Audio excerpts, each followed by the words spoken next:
dakuin po natin si Escudero.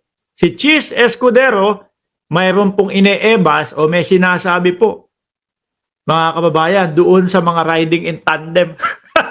Hindi, joke lang. Inday Sara, Manang Aimee, joke lang. Ako lang naman yung nagsasabi na mukhang riding in tandem kasi naman kayo doon sa pa-black-black ninyo. Di ba? Sabi ni Escudero, don't be misled by those who claim PH, future, is black. Correct. No? Nung panahon ng dating Pangulong Duterte, tingin ko yun yung dapat na sabihin na black.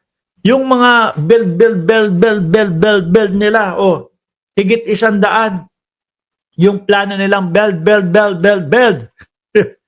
Di ba? Ilan ang natapos? 12, 13? Matatapos yung termino ng dating Pangulong Duterte, 12, 13? Yung mga nagrereklamo na 20,000 hanggang 30,000 na namatayan ho, mga kababayan. 'Di ba mas maitim? Kay Pangulong Bongbong Marcos, wala naman hong ganung reklamo eh. Wala naman hong nangyayaring ganun ho eh. Bagkus po, ano po ang mga nababalitaan natin ngayon? Rollback nung mga krudo. Pababa yung mga presyo. Di ho ba? Nung sa dating Pangulong Duterte, umabot pa nga sa 70. Kakain pa ng bukbok, yung si Pinyol. Di ho ba? Nung panahon na yun, ano ba ang black? Kadiliman, di ba? Ibig sabihin ng kadiliman, impyerno. Minumura ng dating Pangulong Duterte. Yung Diyos minumura ng dating Pangulong Duterte. Yung si Pope, dahil na-traffic lang ng 5 oras. Di ba ho, mas maitim yung bansa natin during nung panahon nila? Mga kababayan, madaming ayaw ipaliwanag, madaming tinatanong, mga confidential funds, etc., etc. Mas maitim ho, mga kababayan.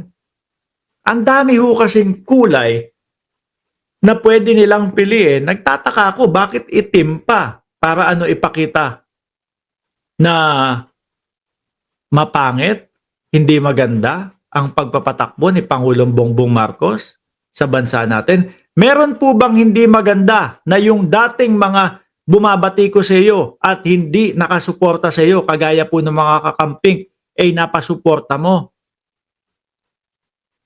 Meron bang ganun na hindi maganda?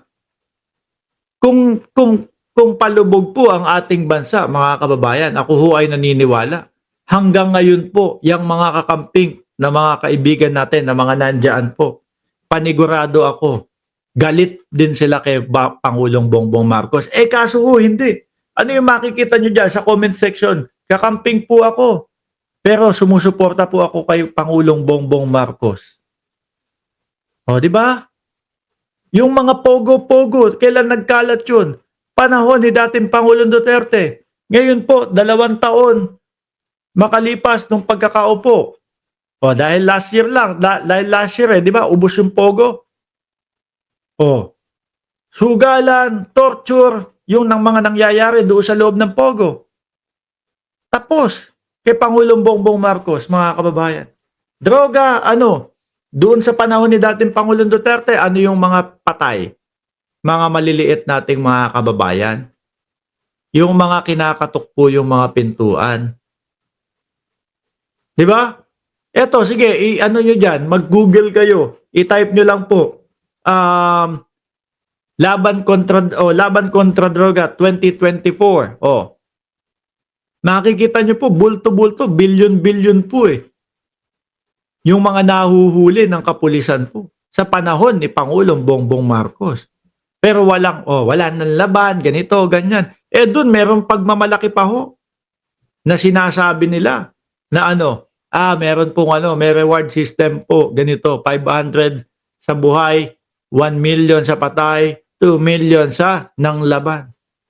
Maririnig mo, ang dating Pangulong Duterte umaamin, binubuyo po namin sila para manlaban. Tapos meron pang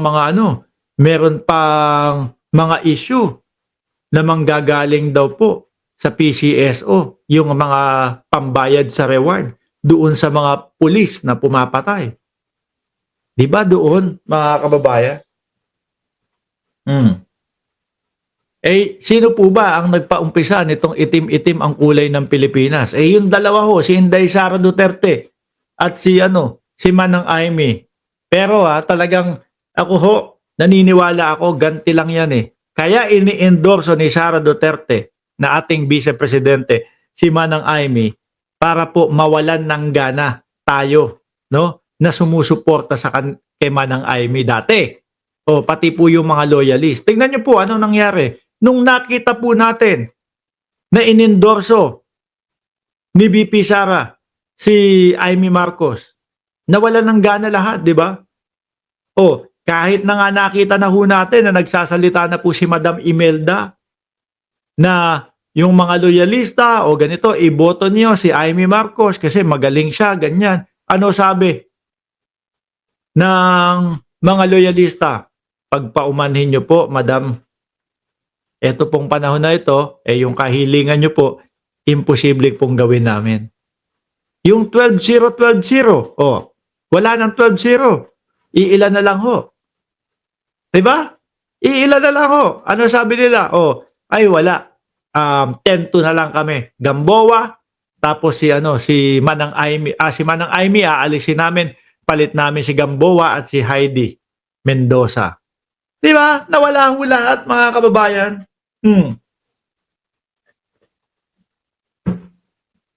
Yan yung nakikita ko dyan. Tsaka, yung plastikan talaga sa dalawa. Biruin mo ba naman, no?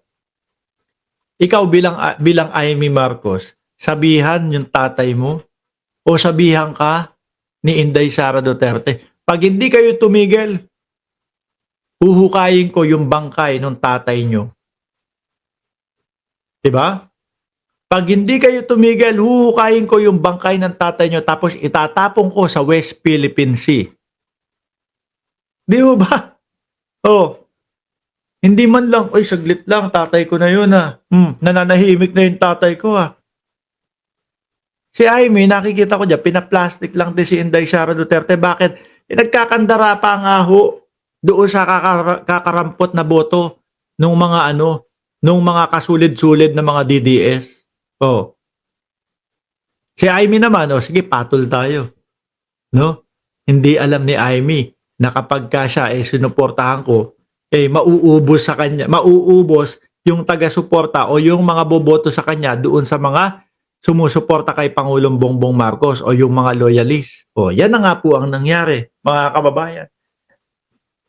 Tapos ang ano pa nila, ang kwento pa nila, ang Pilipinas ay papunta sa pagiging black daw o kumbaga sa pangit na Pilipinas. Malabo ho yan, mga bossing. No? Napakalabo po niyan. Si FM ba, tatay ni Aimee, sabi ni Nan Barsi. Oo naman ho. No? Sabi ni Anagari, hi po Sir Mark, taga-subaybay niyo po ako. Big Five, watching here in Japan. Keep it up po. Salamat po. No? Eto, sabi ni Grace Pablo Vlog, manggahan na. Gamitan si Sara na ngayon ang mangga. Gamit kasi nagawa ni Aimee na mag-hearing ng pagkahuli ni Digong. Kaya, ayan, may propaganda sila. Umitim. Naku po, yan, halatang halata. Halatang halata po ng mga DDS na namamangka sa dalawang ilog lang ho yung si Manang Aimee. Kaya po nangyayari yung kanilang pahiring-hiring. Paikot-ikot lang naman po yung mga katanungan, yung mga tanong, nasagot na po ng unang hearing nila. Yung pangalawang pagpapapunta po, yun pa din po ang mga tanong. At nahalata din po ng taong bayan na kapag po hindi type nila o hindi nila gusto yung isasagot nila General Torre, sisigawan nila. Magagalit sila. Kailangan ang isasagot sa kanila kung ano yung gusto nilang sagot. Pambubuli nga. Pambubuli ang tawag dun. Diba? Sabi ni Christopher Lloyd Sanggalang, nung panahon ni Duterte, hindi naman umangat ang ekonomiya natin. Mabuti pa yung panahon ni Macapagal at Noy Aquino, lalo na si PBBM. Inangat niya ang ekonomiya. At dagdag na natin, sa panahon ni dating Pangulong Duterte, madami ang utang, no, na naiwan.